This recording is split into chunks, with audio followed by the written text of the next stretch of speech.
clay has to be won before the potter can use it. It has to be processed, screened, all the pieces removed from it. Before that, it has to be got from the ground. What we're seeing here is crude clay as dug from a pit in the west of England. As you can see, at the moment, it's extremely wet and it's very massive. It would be impossible to put this through a screen as it is. First, it has to be broken up into lumps so that they will dry. Then those dried lumps can be put into water and then they will break down quickly so that the slurry can be put through a screen and refined to a point where the potter can use it. I should mention here that this is the way I myself work. Islamic potters, for glazed ware, Islamic potters would have processed the clay slightly differently. They added a glass frit to the clay to make it more fusible and also to counteract the crazing effect of the glazes. That's something I can't show you, but the principle holds. All the clay has to be processed before it is the slightest use for a potter who is going to use it for glazing and decorating.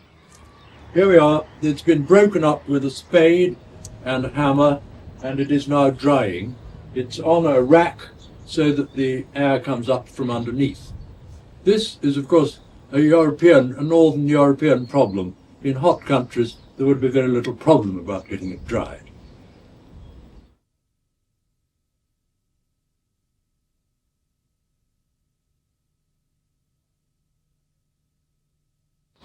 Now, we're going to be sieving the clay.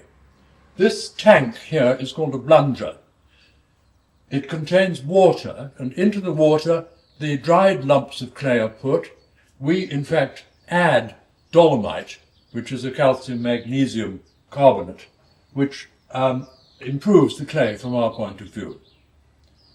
The clay has to come through 3 sieves, a 30 mesh, which is quite coarse, 40 mesh, and then finally a 60 mesh sieve.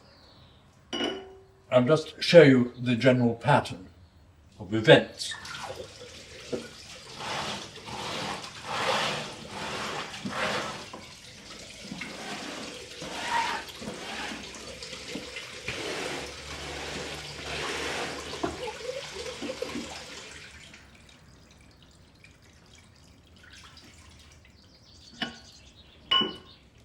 From this last sieve, the clay drops down into a tank 6 foot deep in the ground.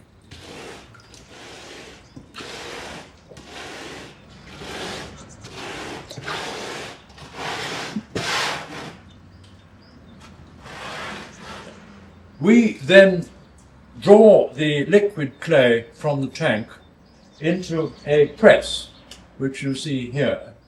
It's pumped up into the press, and under great pressure the water is squeezed out of it through particularly fine cloths. In fact, the normal process would have been, traditional process would have been to have the tank, a big open settling tank, where the water would have come off by evaporation. But even in Mediterranean countries now, that is not being done so much because of the cost of labour. The point about this screening is not only to get the roots and stones out and to get the coarser particles out, but also, above all, to remove the particles of limestone and chalk. That's extremely important for any clay which is going to be glazed. If the clay contains particles of lime, they will become quicklime in the course of the firing, and if the clay is glazed, that quicklime will eventually, through the foot of the pot or any unglazed part, absorb water and expand, shaling off little areas of the glaze and leaving craters. You would see this quite frequently in pottery, for instance, from Fez in Morocco, where the screening process is not very well done. But this is one of the very important aspects of processing clay properly if it's going to be glazed.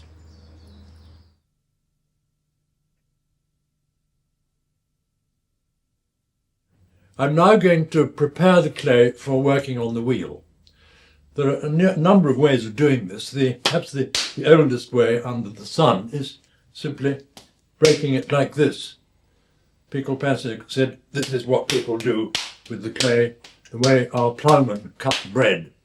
But it's much easier to knead it on the table. And the point of this is partly to get air bubbles out of the clay,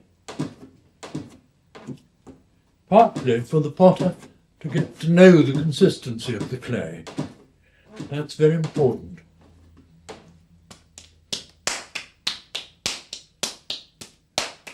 If there are air bubbles in it, which will leave pockets when the clay is fired, and also make sort of pustules and bloating, sometimes in the kiln, it can be checked by wedging the clay, like this, slicing it with a wire and bringing it down firmly. That squeezes the air out of the clay. But now it's ready to be put on the wheel.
I've rolled this clay on our roller between pieces of canvas.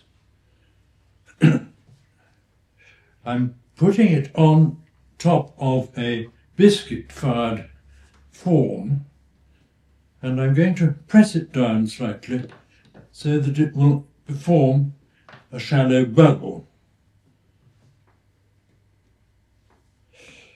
On top of that I shall make a foot. First of all, I've got to get this roughly pushed down on the form.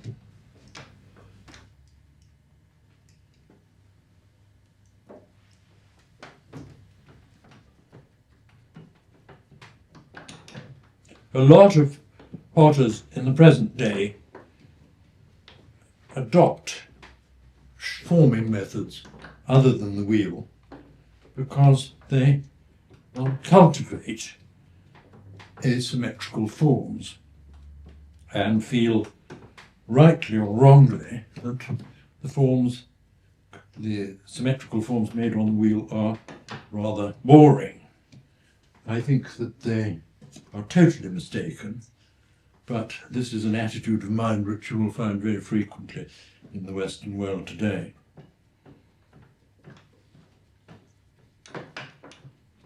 Now, when I take this bowl off in due course, we should have quite an interesting variable profile.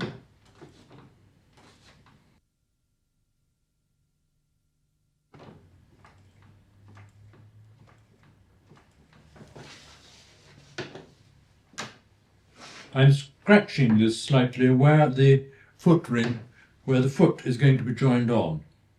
It's a bit of a mystery why it works, but in fact if you score it cross-hatching like this, the clay will join on without leaving a bubble and without simply sliding off. If you join smooth clay to smooth clay, very often you don't get a nice bond. But scored clay is very forgiving.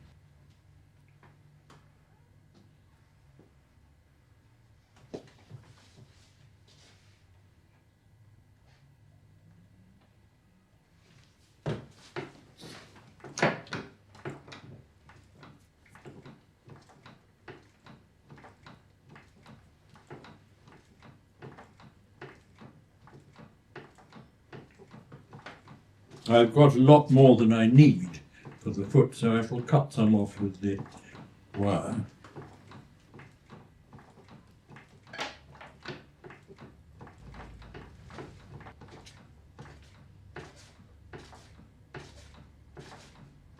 You'll see, of course, in a lot of the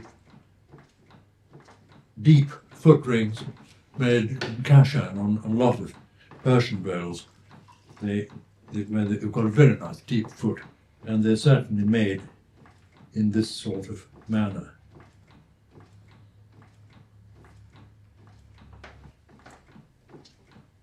I enjoy making them like this partly because you can actually shape the foot by hand just as directly as you shape the rest of the form.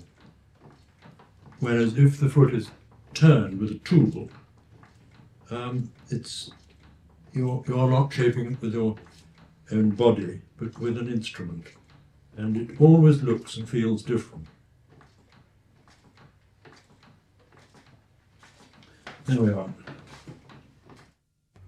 This is the bowl which was thrown on the biscuit mould 2 days ago. It's now completely dry, and we can lift it off. There it is. There's the mould. This hole is partly so that the mould can be moved about, but it also produces a rather nice feature in the bottom of the dish, which in fact we can make use of when decorating. At this point, some of the edges are very rough, and there may be unevenness in here, in fact 1 or 2 little places, and this can be rubbed down with a sponge, or, as Abu Qasim mentions in his treatise, it can be rubbed down with wool.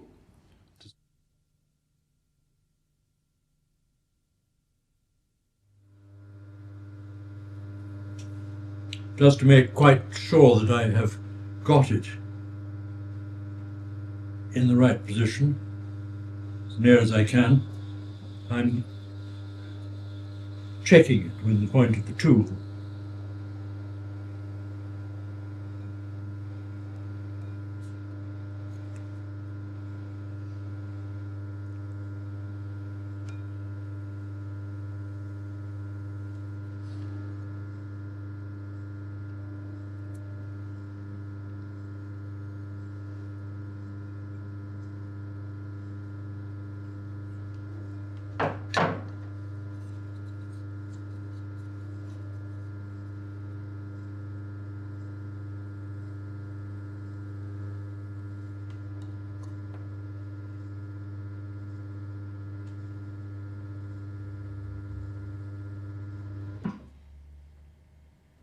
I can just feel that by pressing my thumb there, how soft that is. I can judge the thickness of the base.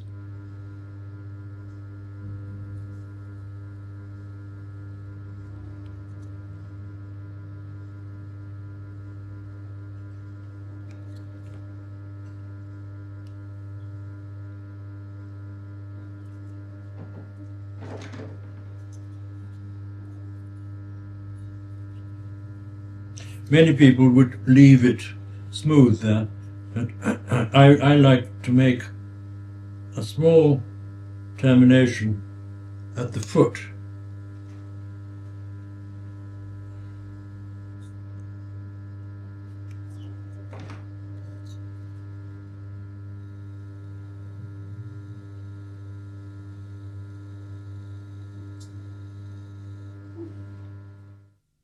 I haven't actually measured this, but one of the interesting things about a great many pots is how the relation between the foot diameter and the neck, or the top of the neck, again and again and again, it seems that the most pleasing relationship is when they're almost as if there was a cylinder running up the middle and the profile goes out and within it.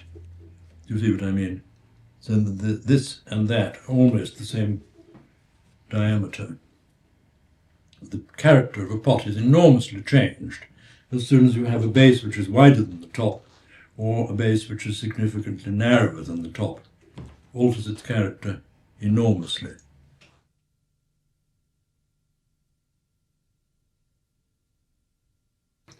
There are many ways of making handles. Some traditional potters would use a tool like this and actually cut handles out of a block. This isn't the ideal tool, but you can see the principle. Personally, I like to pull them.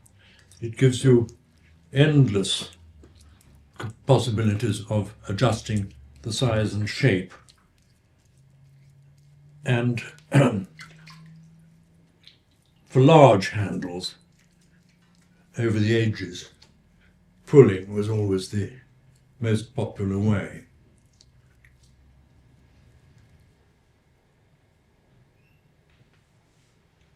Two handles for two jugs. Now that the pot has been turned underneath, it's time to put the handle on.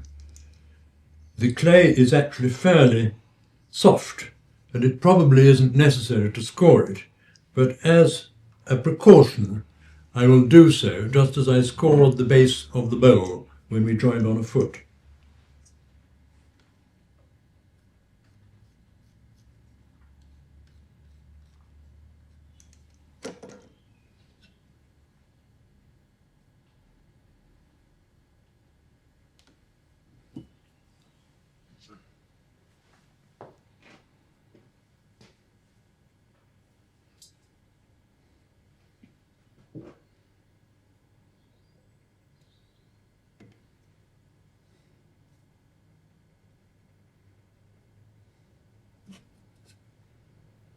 I'm fanning out the actual joining surface of the top of the handle so that it will make a better adhesion and it will give me some clay to work in round the join.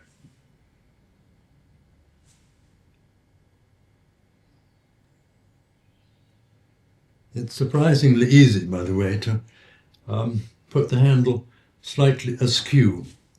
Everybody has an optical illusion, and most potters tend to put it one way or the other, not in the middle. So I always try to be very careful, double check it. Now just working the base of the handle so that it fits smoothly into the body of the pot.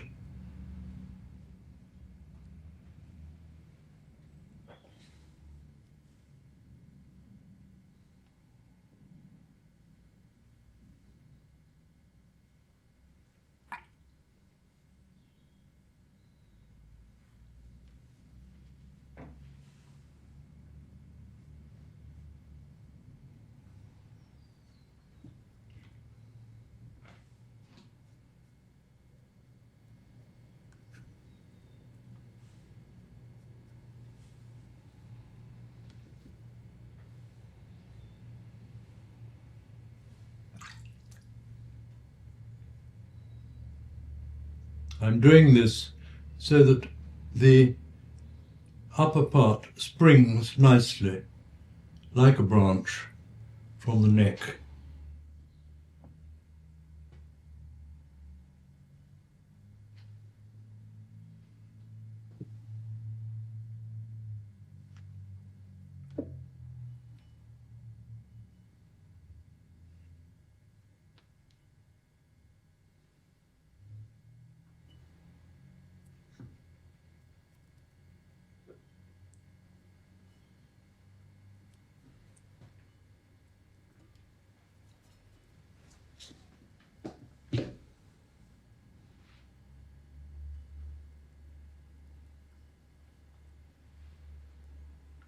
Every workshop every pottery has its own convention about the way the bottom of a handle should be completed. I personally prefer the fishtail effect, like this.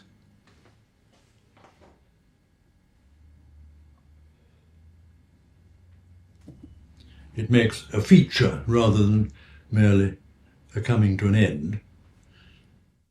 I've tried to keep the proportion of the handle in relation to the hand picking it up. I've also tried to make it so that the internal shape of the handle gives an agreeable and interesting profile.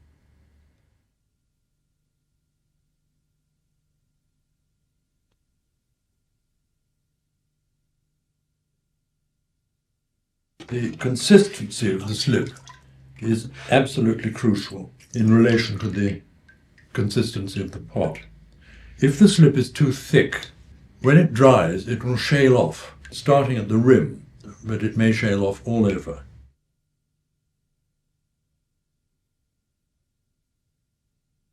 I'm now going to show the application of a white slip to a red earthenware bowl.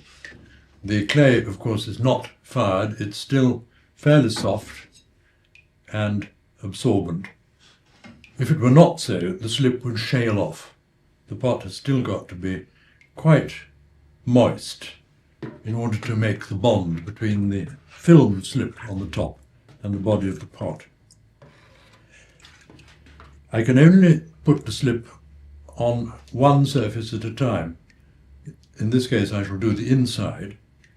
If I tried to put it on both surfaces at once, the clay would become so soft that the pot would collapse.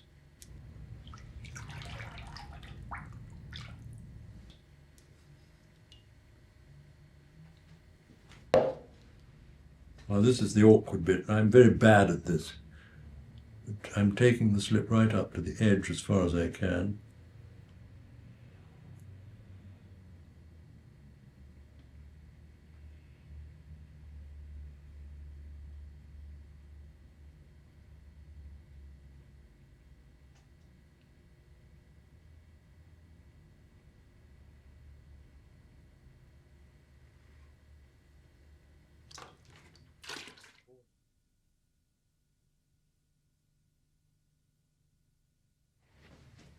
Now, in this case, I've put a paper resist here.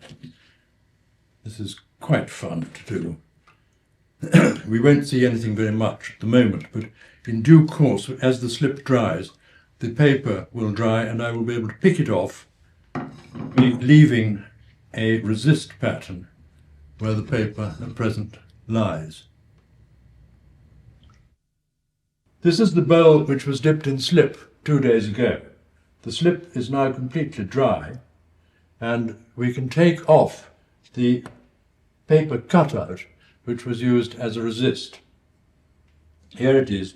You can see the paper slightly crinkled up.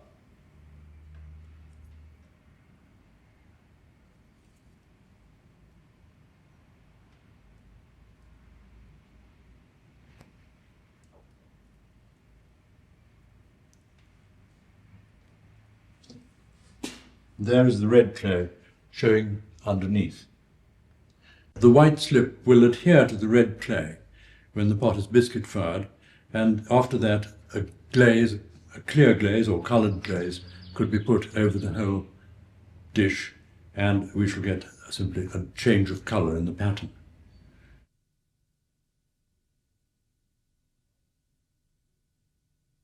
One of the useful things about white slip is that it enables the potter to do quite a lot more with the pot than if it was left as a red clay. It can also be painted with a brush when it's still wet, in a way that I'll indicate on this pot. The slip has just been dipped, so it's still very moist.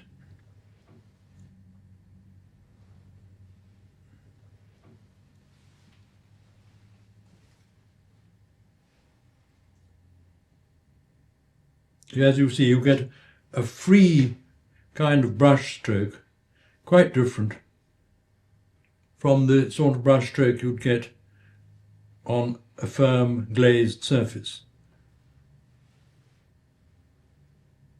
This is a bowl which was done a little while ago, where the bowl has now been glazed and actually painted with some lustre pigment, but you can see round the edge the effect of the brush half cutting through the liquid slip into the red clay below. I want to show you this because here you can see that the slip, the white slip, has shaled off on the edge because it's a little bit too thick. If it's going to shale off, it will do so first on the edge. It's the most dangerous place. But this is quite an interesting defect here. It's a problem which occurs with a lot of white slips because of the different shrinkage between the clay underneath and the slip on top. Now, this will come off in the biscuit firing anyway, so I'm just shaling it off. Can you see how easily it peels off?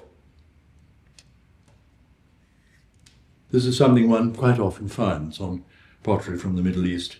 The difficulty of getting a slip to adhere on a clay underneath. And in this case, I could probably rub the whole of that area off because it will probably shale off in other places as well.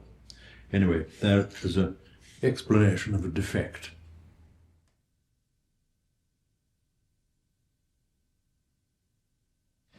These two pots are examples of slip glazed. This is the white slip that I showed being poured onto a pot yesterday.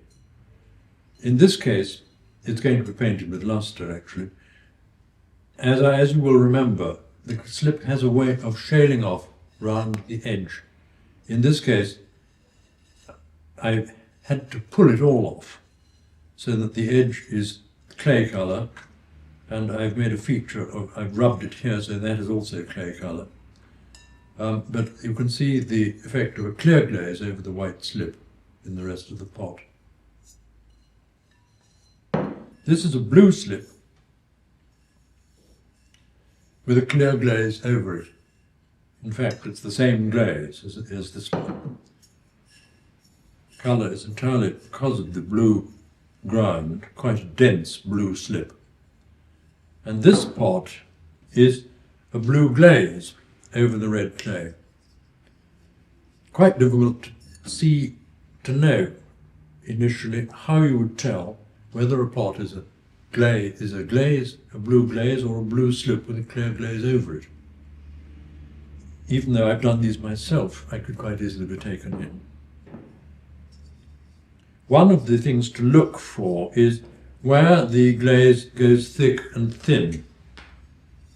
Most coloured glazes are likely to be slightly unevenly applied, and in this case you can see here where it's thicker, the colour is immediately very different from the thin areas.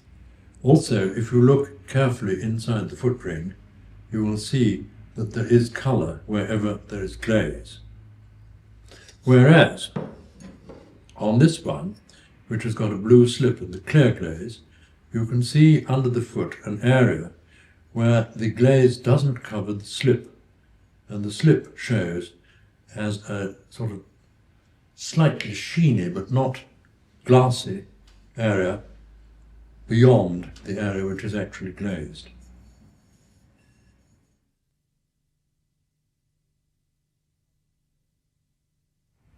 This is a tub of glaze. A glaze is really a suspension of very fine particles in water. They've been put through a sieve so that they're extremely fine, but here they are mixed with the water. And before I dip any biscuit pots in this glaze, I've got to be absolutely sure that the consistency of the glaze is as I want it. So the first thing to do is to take off quite an amount of this water, most easily done with a sponge like this. I can put it back if I find the glaze is too thick, but if I stir it up and the glaze is too thin, I should have to wait several days before it's settled again, so that I could adjust it. The point is that the thickness of the glaze determines the thickness of the application on the pot. I've taken off as much water as I think is necessary. I'm now going to stir the glaze up. It's very important with glazes to stir up from the bottom, make quite sure that everything is fully suspended, because obviously the heavier particles tend to go to the bottom of the tower.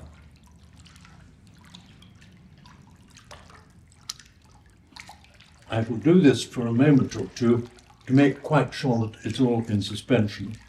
Then I can assess the thickness of the glaze by seeing how the lines on my hands show.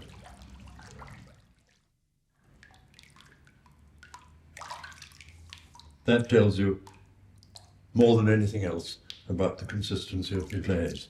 Now this glaze is just about right, so I'm going to dip a bowl in it. The biscuit bowl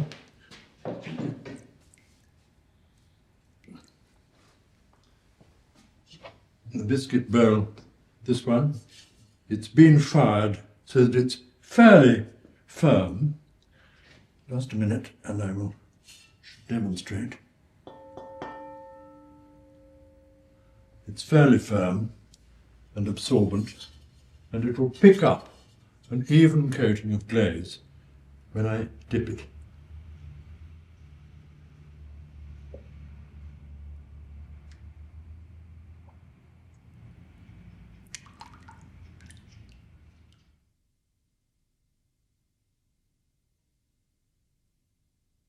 This is a white tin glaze, dry. You can see it's still powdery.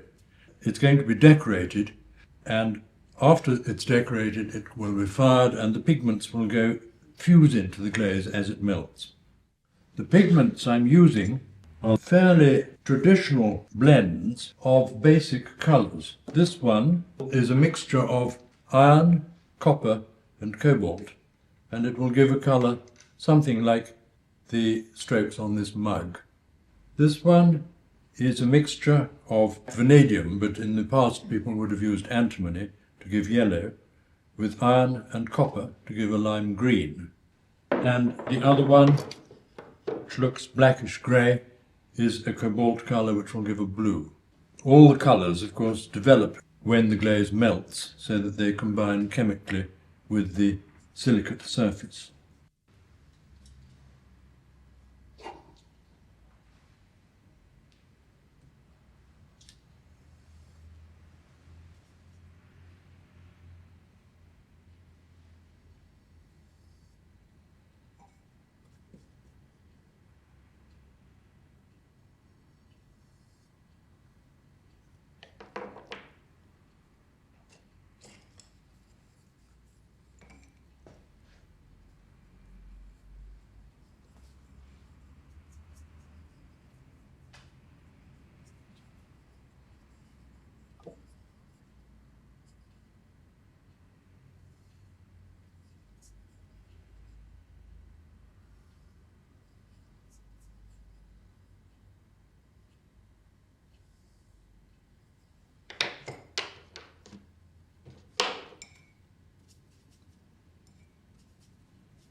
These pots are all glazed with an opaque white tin glaze. That is to say, they give a white ground, although the clay itself is red in each case. And they give one the opportunity of working in a range of colours, painting on the powdery glaze, and the pigment is fused into the glaze during the firing. Now the glaze itself is a mixture of, it's got a lead flux in it, a certain amount of alkali, in our case a certain amount of borax frit, anyway a borax, form of borax to help it melt, china clay to stop it becoming too runny, and quite a lot of flint, which acts as the acid to form a glaze with the basic oxides, the glaze-making oxides. Now, all by themselves, all those would make a clear glaze, but the addition of tin oxide makes it white. In our case, we've got about 10% tin oxide added to the other ingredients of the glaze, and they are suspended really like a mass of very fine snowflakes in the glassy suspension. The most familiar colour in tin glaze is, of course, the blue from cobalt. Mohammedan blue, as the Chinese called it. Although we know this colour from China, it was not originally known to the Chinese. They got it from the Middle East. Almost all tin glazes, without exception, will give a blue of some sort. When you come, and then also give a brown. This is a manganese brown, so-called manganese purple. The purpleness depends partly on the form of manganese which is being used, and partly on the composition of the glaze that it's used on. In my case, it isn't particularly purple. But this is probably this with the copper green and the cobalt blue are the three, the brown, the green and the blue, are the most basic kind of tin glaze colours used for a very long time. I use a number of different glazes because of the different colour potential. This glaze looks superficially rather like this one, but in fact it contains a good deal more titanium and slightly more zinc. And both the combination of titanium and zinc with a lead in the glaze enables them to bring out iron browns. This bowl has been decorated in a way which is quite interesting to show the glaze effects. This is actually fired in the wood-fired kiln, which helps the glazes, the pigments, to fuse into the glaze, and you always get a much softer effect. Here it's been painted with a wax resist, like a kind of network design, and here this is what I call the gods in the forest, this strong emblematic resist design. And over this has been sponged a series of colours picked up off the tile with a sponge and dabbed on, so that you get a broken ground completely different from the brush-painted ground. You'll see there the cobalt blue strokes, making that round device in the middle, start slightly darker, and then the pigment fades as the brush moves from the outside inwards. Now this, to my mind, is a very important aspect of painting with the brush, that whatever colour you use, the movement of the brush gives a slight change of thickness, resulting in a difference of tone. And in fact, it is these sort of things which really make colour sing.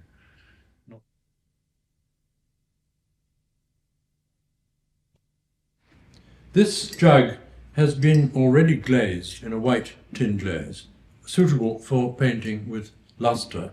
Painting, as you'll see, on the fired surface is a very different matter from painting on the powdery surface. There's no resistance. In some ways it's easier, in some ways it's more difficult. I'm going to paint in a pigment which should give, if the firing is good, it should give a red lustre colour, something like this. As you see, this is a very slippery mixture to paint with. It's really like painting with a mud.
I think one of the things that most painters have to become accustomed to is painting the mirror image, as I've tried to do here. You can't really work it out visually, you have to know get the feel in your hand.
You can probably see that 3/4 of the time in painting this is taken up deciding what to do and what not to do. Shall I put it in? Shall I leave it out? Shall I make it here or that way? Most of the time is spent sensing the options. And from that one can understand, I think, how rapidly painting could be done, and is done, and always has been done, once the options have been decided for you. To repeat something may take, perhaps 1/4 of the time, if that was spent on deciding how to do it in the beginning.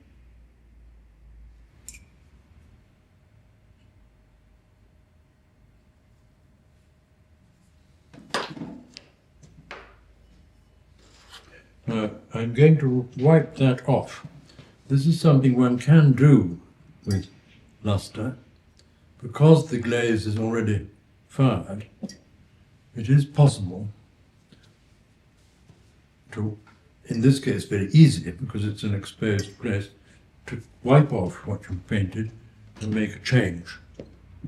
It wouldn't be very difficult, very easy in some of these places, obviously, but it is more forgiving than painting on the powdery glaze. where you really cannot change anything.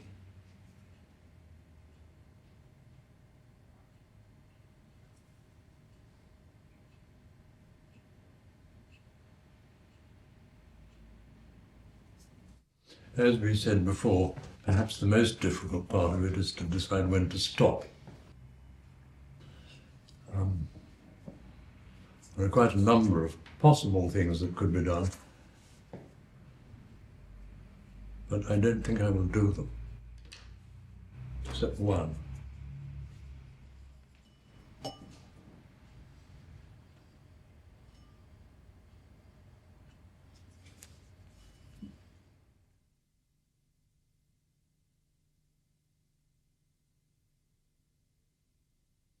This is a variation of the lustre decoration technique. It's simply a matter of incising through the clay. Now, you can do that, of course, on the lustre, through the lustre, because the glaze is already fired. And I've painted, in this case, the ordinary pigment. This is a copper red. I've painted it on the shiny surface of the glaze, and I've let it dry. And I can now cut through this film of pigment with a little tool.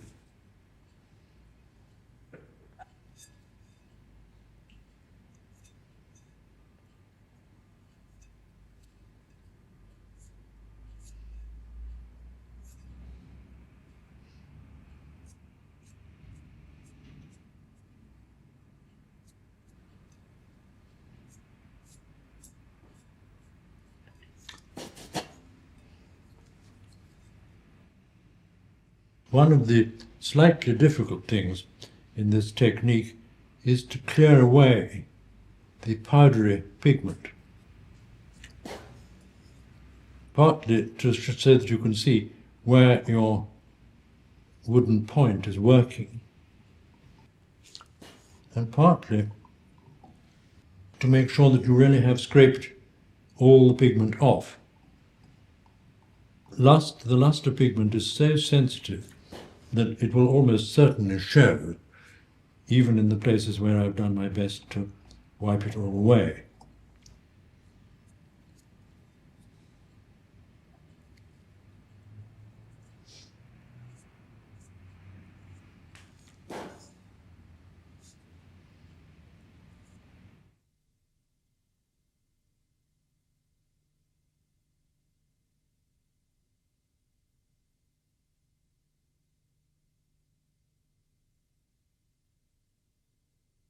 This is to show you the effect of certain lustre pigments.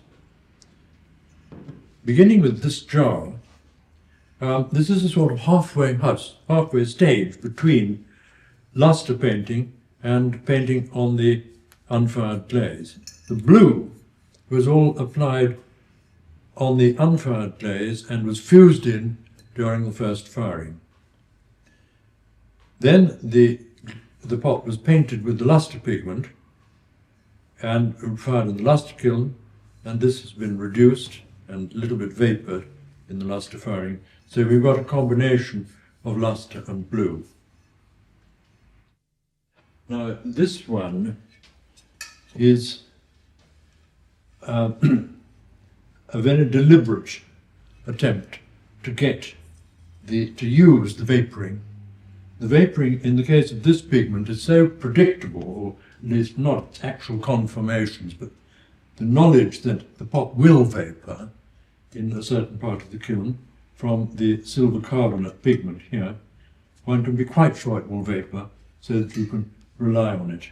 And in this case, although I didn't know exactly how it would vapour, I knew it would do so. So I've planned for it in the disposing of the brush stroke and the rhythm.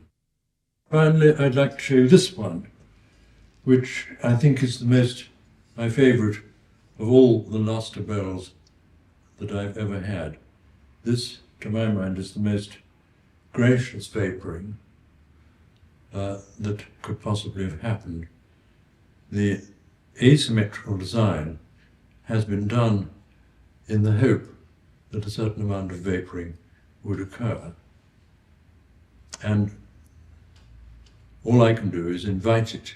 I don't know exactly how it will come about, but here it really has had the blessing of the firing, and it's done it, I think, in the most lovely way, so that every part of this pot is alive, every part is moving into the other. It's gentle, although it's all in movement. It's all of a piece, although it's constantly changing. And in a sense, this expresses what is one of my ideals, I suppose, as a maker and painter of pots.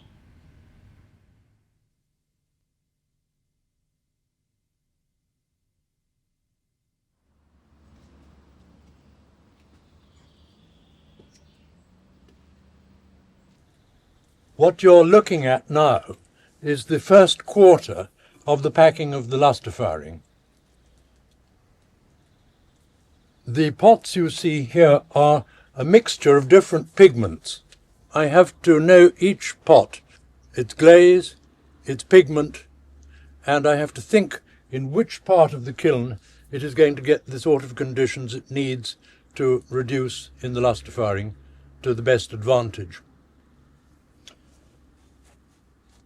Now, one of the things in the mind of the person packing is how the draft is going to move.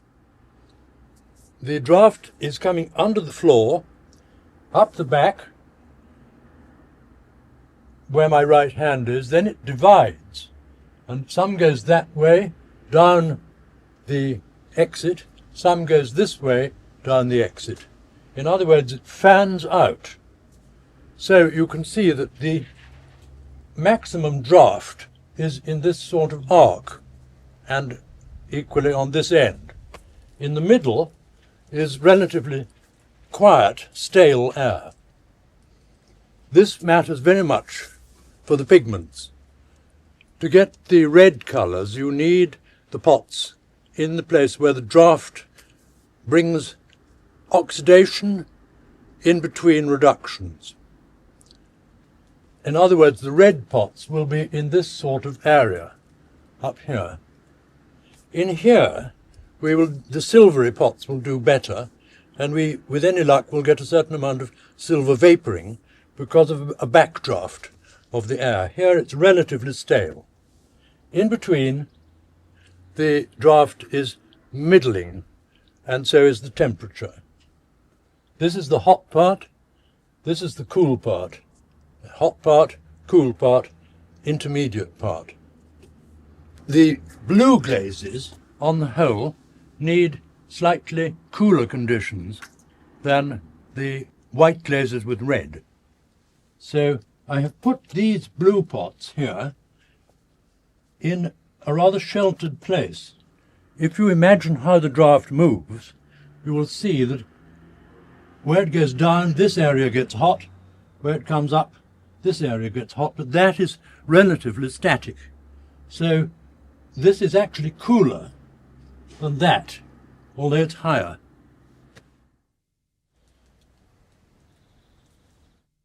This may be a false start, but I'm going to do it, see what it looks like, and explain what's in my mind. This, I hope, will give you some idea of the sort of thing one has to think of in setting the lustre firing. Here is the big dish, and it needs to go in quite a hot place, but not the very hottest place. So I would like it to be put at the back, up here.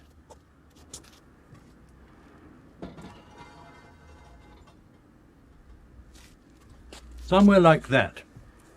But I have to think whether it's taking space from other pots which would like to be behind it, whether it's too near the draft and is going to crack, whether it is in fact at the right height, and or perhaps I ought to put something underneath it to bring it further up.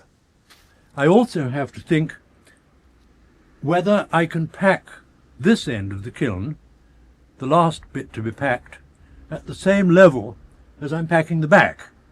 Since the draft divides, it's obviously very important that the setting all the way across should be more or less balanced. If I have something very low here, then I will limit myself when I come to the other end. So we have to look at this now very carefully.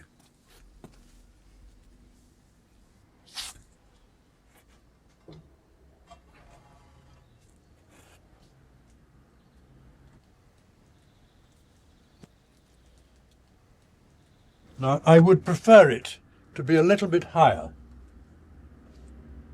about like that. That will enable me to put some pots behind it. So we have to put it down again, put some pots in the back place, put a shelf or some supports here, and then replace this large dish. Now that we've got this large dish positioned in the way that I described before, you see we've got it at the right height so that I can get things of the same height up here. It's also on three little pieces of tile so that the bottom isn't in contact with a shelf to cool it down. Now it gives me certain places in the lee of the bowl to put some things which will be reddish, slightly reddish, but not requiring the fullest temperature. You see they're going to be a bit sheltered obviously here, so the very red ones wouldn't do in that place. These are sort of intermediate pots.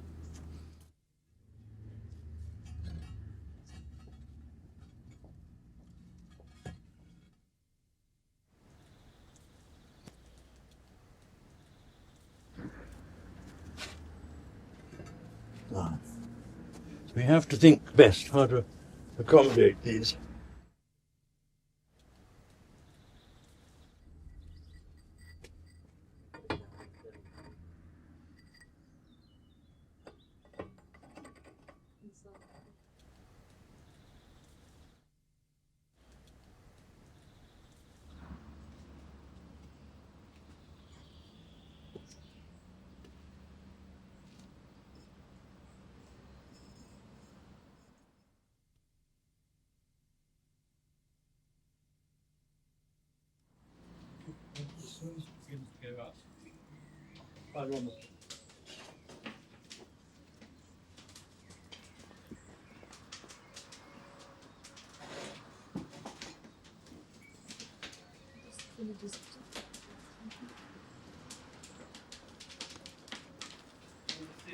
What's it doing, Andrew?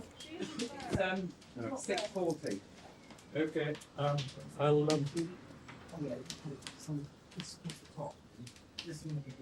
falling to 640. Okay, that's okay. Has he got the watch? Yes. Don't worry about that. Do you want the nose stitch? You would display. I think actually looking quite well for you. No, it's 640. The other 660, 640. Okay, go again.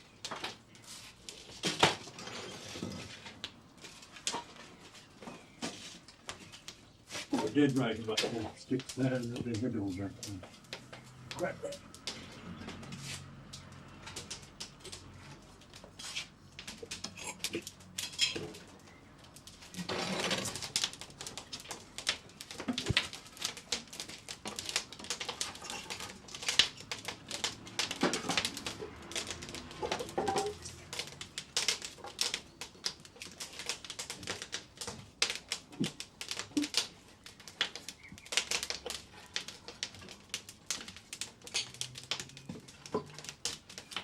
You put a bit of rubber tar in, haven't you?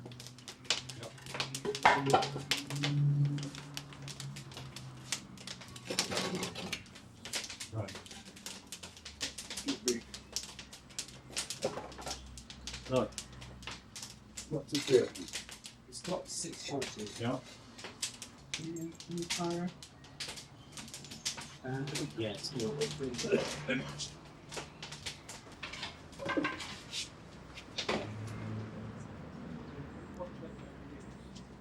Tell me. As soon as it begins to go up.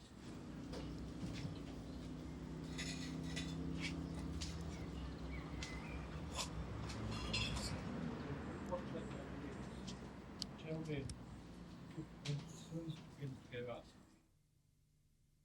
These are the test rings from the last lustre firing. There are 3 pigments involved. All those are with the same pigment. These are the same pigment as those. We start taking out rings after the 4th reduction. Before that, probably nothing much has happened. And the first ring came out after the 4th reduction. That's after about 20 minutes, something like that.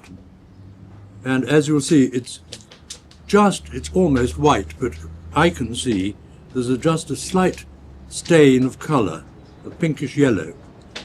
Then this one comes out after the next reduction. Sometimes we take out more than one, and you can see the gradation of colour developing in these in the course of the reduction. Now these are a pigment which works best in the hot places. So, and the rings are kept further down in the kiln, so we know that if anything is developing on these, something is happening in the upper parts of the kiln. But to prevent us going too far, and you can go too far, it's very tempting, you see, to try to make beautiful rings. And you have to remember, the rings are only there to enable you to make beautiful pots. So we've got 2 other pigments which are more sensitive. This is a copper-silver blend. This is the first ring, second ring, third, fourth. And you see this is developed very much more brilliantly. So that's actually rather encouraging for us, and it helps us not to go on to make a beautiful red, which in fact this would do if you took it higher. This is simply a third kind of pigment, a more coppery one, which we put in just for the interest of it. So these rings are telling us, as the reductions develop in the course of the firing, telling us what is going on inside the kiln, and they're absolutely crucial.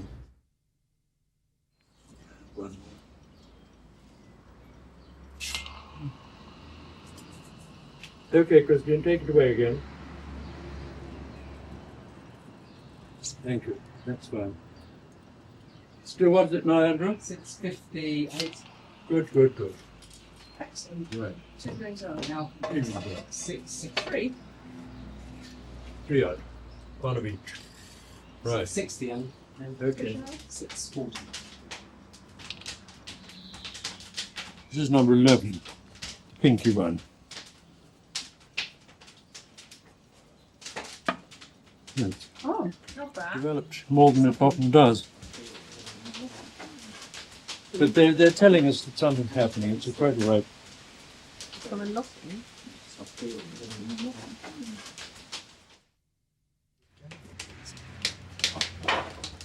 Yeah, I'll use this.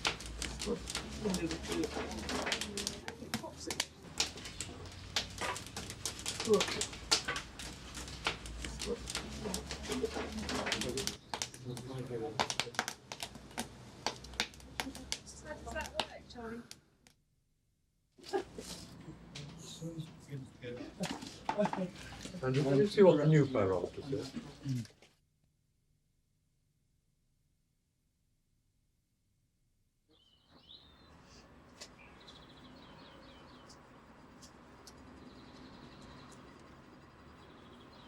Those are the marks from the previous one. Yes, there's all There's a kind good. of different sorts. And they've got the illustrated red design and the silver design in red. I think that's actually a very pleasing effect, actually. Oh, Yes, weird, yes, isn't it? yes. Quite fascinating.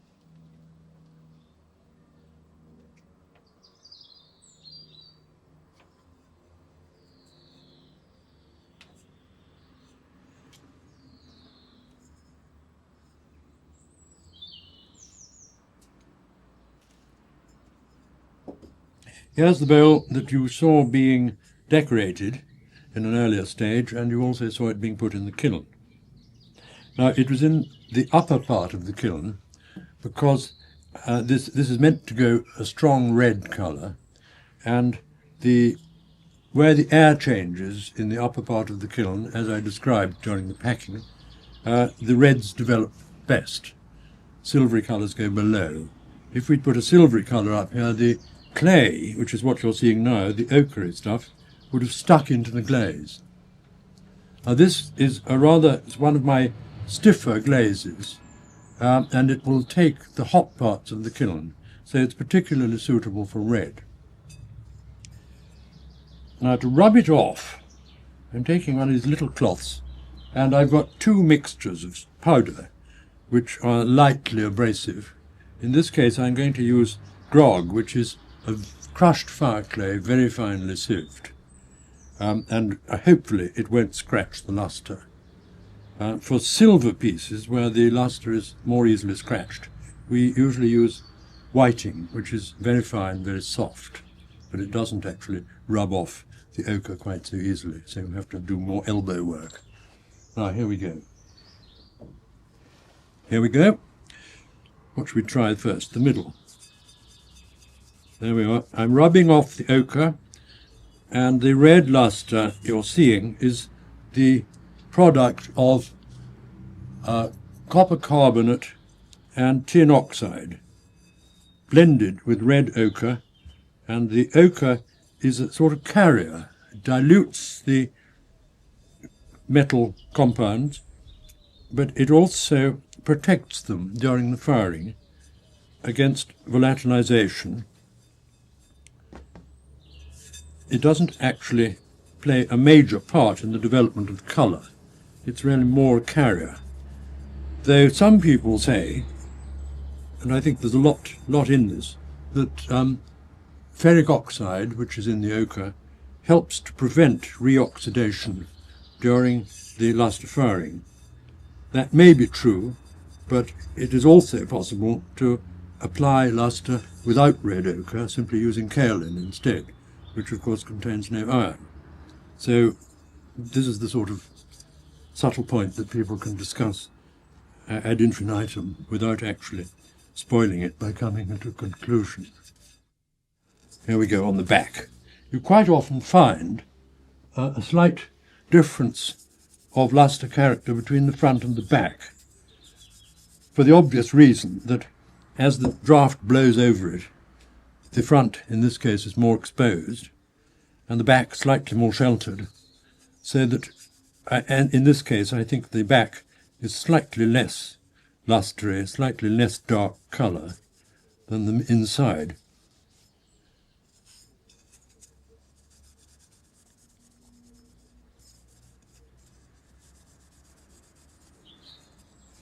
We don't see it in this case because it's a fairly small pot, but in some cases with large bowls you will get actually a difference of colour from one side to the other, simply because the draught may have been slightly hotter at one edge than the other.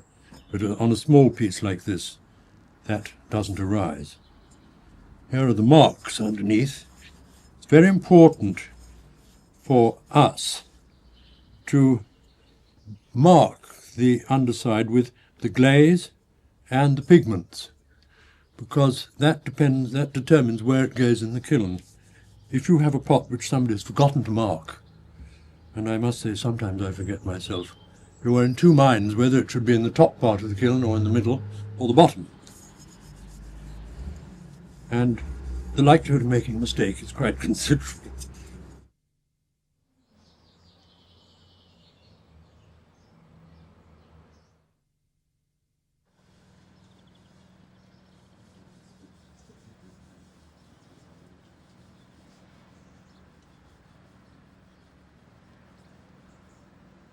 Now, this little bowl is painted in a pigment which is based, it's a laboratory version of a lustre pigment described in the treatise of Abul Qasim of Kashan, which I think was written about 1301. It's extremely unusual to find any pigment recipes from the past. And nobody, of course, can possibly make this pigment up in exactly the way Abul Qasim describes, because he's talking about natural materials where you find such and such a thing, whereas we think in terms of analytical chemistry. However, it was possible to make an equivalent of his mixture. And I've tried it once or twice before. It fires best in the lower, cooler parts of my kiln, which is why it was low down, fairly low down in the middle front. Now let's give it a rub.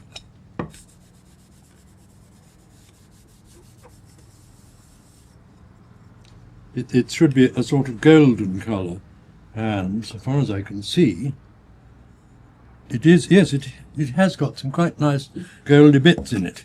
Let's go on. It's quite nice. This is one of the best double custom ones I've had, actually. It so much depends on getting it in exactly the right place in the kiln. I've had it too high up where everything stuck right into the glaze. I've had it too low down where it just made a very faint fuzz, stain colour, but no lustre. This one has actually quite definitely got a lustre golden sheen on it. This is really nice to see, particularly for our present interest in making a connection between current practice and lustre as made in the past.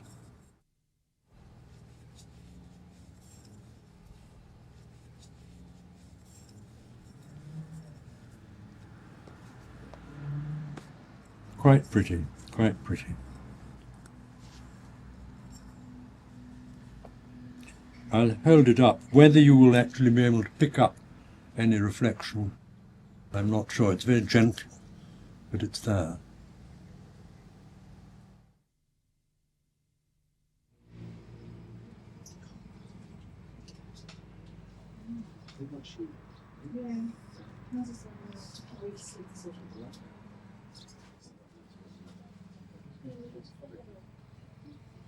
Yeah.